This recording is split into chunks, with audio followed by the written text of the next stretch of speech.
उत्तमरित्या काम करत असतात, संरक्षण अधिकारी असतील, आमचा जिल्हा महिला बाल विकास विभाग असेल, एकत्रितरित्या काम करत असताना काही ठिकाणी याबाबत अडचणी येत असतील तर निश्चितपणे राज्य महिला आयोग त्यांच्या समवेत आहे आणि म्हणून आजची ही सगळी बैठक यामध्ये आयोजित केली होती. यामध्ये ही बैठक आयोजित करत असताना ह्युमन ट्रॅफिकिंगच्या बाबतच्या ज्या केसेस आहेत त्या बऱ्याच वेळा रेल्वे स्टेशनवरती आल्यानंतर बाहेर राज्याच्या मुली असतात, त्यांना भाषेची अडचण होती, भाषा समजत नाही, त्यांना फुस लावून आणलेलं असतं,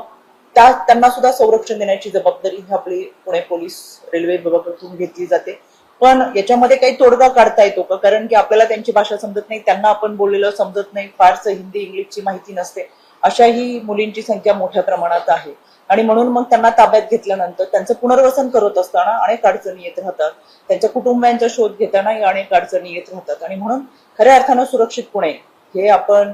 चांगल्या पद्धतीने राबवत असताना ज्या काही त्रुटी आहेत त्या दुरुस्त करून चांगल्या पद्धतीची सुरक्षितता ही रेल्वे स्टेशन पोलिसांच्या माध्यमातून देण्यात यावी यासाठीच्या सूचना राज्य महिला आयोगाच्या वतीने करण्यात आलेली आहे. 2026 म्हणजे या वर्षामध्ये एकूण 13 मुलं आणि मुली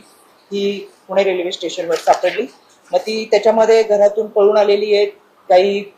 केवळ बाहेरच्या जगाचं आकर्षण आहे म्हणून आलेली आहेत, काही नोकरीच्या निमित्तानं आलेली आहेत, पण ही अल्पवयीनमध्ये असते. त्यांना पोलीस ठाण्यातून पालकांच्या ताब्यात 2 मुलं दिलेली आहेत, एक मुलगा आणि एक मुलगी. याच्यामध्ये बालगृहामधून पालकांच्या ताब्यात म्हणजे काही दिवस बालगृहामध्ये ठेवून पालकांच्या ताब्यात दिलेल्या एक मुलगी आहे आणि बालगृहामध्ये अजूनही ठेवलेल्या किंवा मुलं आणि मुलींची संख्या ही 10 आहे. आता ही 10 मुलं आणि मुली बालगृहात जी ठेवले तर त्यांचा परिवाराचा तपास करणं, त्यांना पालकांच्या ताब्यात देणं, त्यांचं काउन्सिलिंग करणं, पुन्हा त्यांनी घर सोडू नये याच्यासाठीचा प्रयत्न हा CWCच्या माध्यमातून चालू आहे आणि म्हणून या सर्व अनुषंगाने आजची ही मीटिंग पुणे